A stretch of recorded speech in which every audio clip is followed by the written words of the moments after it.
पत्र पर अगर कार्रवाई नहीं हुई तो कर दूंगा पुलिस स्टेशन के बाहर भूख हड़ताल। मुमरा शहर के चर्चित समाज सेवक व दिव्यांग सेना के यूसुफ फारूक खान आने वाली ईद मिलाद के दिन करेंगे बेमुद्दत भूख हड़ताल।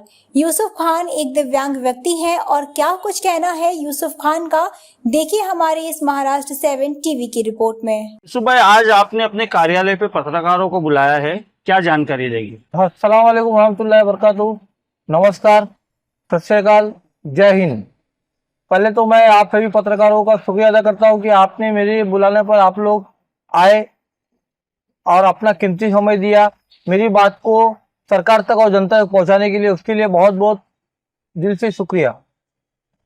आप देखेंगे कि जैसे जैसे महाराष्ट्र में चुनाव नजदीक आ रहा है और महाराष्ट्र के जो राजनीति लोग हैं उनको मालूम है कि हम काम तो किए नहीं और सुन के तो आ सकते नहीं है मौजूदा, इसलिए उन लोगों ने एक षड्यंत्र रचा है एक दूसरे के धर्म के बारे में बोलने के खिलाफ। वो षड्यंत्र अगर उन लोग उस षड्यंत्र के अंदर पास हो जाते हैं तो हम लोग जो गरीब तबके के लोग हैं वो आपस में लड़ेंगे और आपस में लड़ेंगे तो उन लोग अपनी हमारे जैसे गरीब लोगों के तवे पर अपनी रोटी सेक कर चुनाव जीतने की कोशिश करेंगे।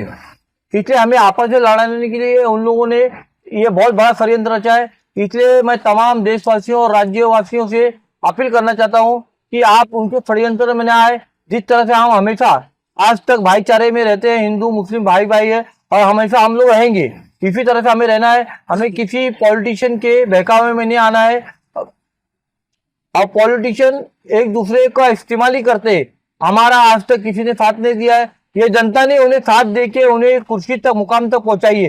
जनता को कभी पॉलिटिशियन ने आज तक साथ नहीं दिया है और जनता को सिर्फ जनता की सिर्फ उन नेताओं को जब याद आती है जब चुनाव नजदीक आता है, जब उनको याद आती है। इसी तरह से आपने देखा रहेगा कि हमारे जो अशरफ साहब है, जो बुजुर्ग है, उन्हें कुछ नौजवानों ने, कुछ हमारे गैर मुस्लिम नौजवानों ने उन्हें मिलकर एक ट्रेन के अंदर मारा 40 गांव से आते वक्त।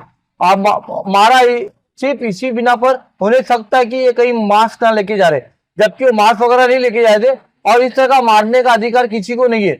अभी मैंने कल एक सुप्रीम कोर्ट का जजमेंट पढ़ा। सुप्रीम कोर्ट के जजमेंट में क्लियर कट लिखा है, अगर कोई भी आरोपी अगर हरकत करता है तो उसके घर पे बुलडोजर चलाना, कोई ये कानून में नहीं लिखा है कि बुलडोजर चला दो और एक के वजह पूरे घर को तहस नहस कर दो, इस तरह का नहीं है। यूसुफ भाई, यहाँ पे मैं आपको रोकना चाहूंगा। और जिस बुजुर्ग शख्स की आप बात कर रहे थे, मास्क उनके पास था लेकिन वो भैंस का था ना कि बैल का।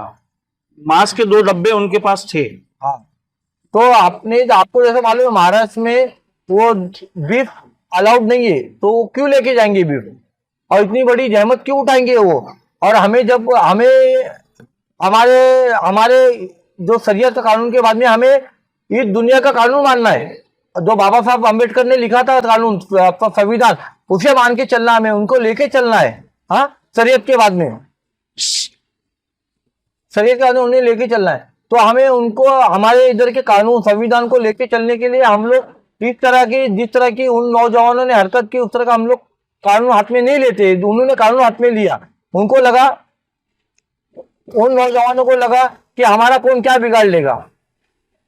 आज का जो मेरा मकसद है, आज का जो प्रेस कॉन्फ्रेंस है, वो इस बिना पे है कि आपने देखा रहेगा कि कुछ दिन पहले मतलब 14 तारीख को हमारे जो महंत रामगिरी महाराज है, उन्होंने हमारे नबी सल्लल्लाहु अलैहि वसल्लम के बारे में बेहुरमती की और उन्होंने उनके बारे में बुरा कहा। तो इस बारे में जब हमारे मुंबई पुलिस स्टेशन के हमारे उलमा गए उनके खिलाफ मामला दर्ज करने के लिए, तो पहले बात तो उधर पे जो ड्यूटी पे ऑफिसर तैनात थे वो उन उलमाओं की शिकायत दर्ज करने से आनाकानी कर रहे थे। जब हमारे इधर के एक जागरूक पत्रकार, ज्येष्ठ सीनियर पत्रकार रफीक कामदार साहब ने जब उसके खिलाफ आवाज उठाया और लोगों को जगाया, जब जाके हमारे उधर पे एक मॉब तैयार हुआ। मॉब तैयार होने के बाद में जब उन लोगों ने एफआईआर दर्ज किया पौने 2 बजे, रात को पौने 2 बजे आके एफआईआर दर्ज हुआ, जबकि हमारे मालूमात 8 बजे से गए थे। हमारे उलमा के जाने के बाद में कोई भी ऑफिसर ने उनको इंटरटेन नहीं किया, ना तो उनकी शिकायत दर्ज किया। और ये सीधा सीधा उन उलमाओं का भी तो अपना उन उलमाओं की भी बेइज्जती हुई है, मगर उन्हें सीधा सीधा सुप्रीम कोर्ट का जो ऑर्डर है उसकी अवमानना किया है। सुप्रीम कोर्ट का ऑर्डर ये है कि शिकायतकर्ता की शिकायत को तुरंत दर्ज करके मामले की गहन छानबीन करके उसको अंजाम तक पहुंचाया जाए। हमारे मुंब्रा पुलिस में इस तरह का कोई आदेश को नहीं मानते। उन लोग सीधा शिकायतकर्ता को भगा देते, धुतकार देते, और यहाँ तक शिकायतकर्ता को बोलते तुम लिखित में शिकायत लेके आओ। मगर लिखित में शिकायत क्यों लाएगा वो, जब बोलने आया, शिकायत लेने आया। अरे आपको गवर्नमेंट प्रोवाइड करती है कंप्यूटर, पेन, कागज, नहीं करती है तो आप वो खुलासा करो, क्यों नहीं करती है? यूसुफ भाई, इस मामले में जैसे कि आप जो बता रहे हो, इस मामले में आपको बता दूं कि वरिष्ठ पत्रकार जो रफीक कामदार साहब है उनके ऊपर भी एफआईआर किया गया है। साथ में और भी एक दो हमारे साथी पत्रकार है, उनके ऊपर भी एफआईआर किया गया है इसके ऊपर। नहीं, वो तो पत्रकारों पे जो उनके ऊपर दबाव, उनके लिए जो बनाया गया, उन पे दबाव बनाया जा रहा है और ये झूठा एफआईआर है। पहले बात तो मैंने 17 तारीख को एक ज्ञापन हमारे जो पुलिस महासंचालक जी है उनको दिया, कलेक्टर को दिया, पुलिस कमिश्नर साहब को दिया, और सेशन कोर्ट के जो मुख्य न्यायाधीश उनको दिया कि इस तरह का मॉब जमा होने तक वो अधिकारी कार्रवाई नहीं करते, तो वो अधिकारी जो सुप्रीम कोर्ट का आदेश नहीं मान रहे थे उन पर कार्रवाई होनी चाहिए। वो उस पर अभी तक कार्रवाई हुई नहीं है। इसलिए मैंने तय किया हूं कि ईद मिलादुन नबी के दिन अगर ईद मिलादुन नबी दिन के पहला 15 तारीख तक अगर उन्होंने जिसके ऊपर एफआईआर हुई है महंत रामगिरी महाराज के ऊपर, उससे अरेस्ट करके कोर्ट में नहीं पेश किया गया, और जिन अधिकारियों के वजह से मॉब जमा हुआ था उनको गुनहगार बनाते हुए उन पर कार्रवाई नहीं की गई, तो मैं 16 सितंबर 2024 से अंबेडकर चौक जो है अपना पुलिस स्टेशन के सामने, वहां पर बेमुद्दत भूख हड़ताल करूंगा। हमें जिन्होंने जिंदगी दी हम उनके लिए मर भी नहीं सकते, और मैं मरने के लिए तैयार हूँ।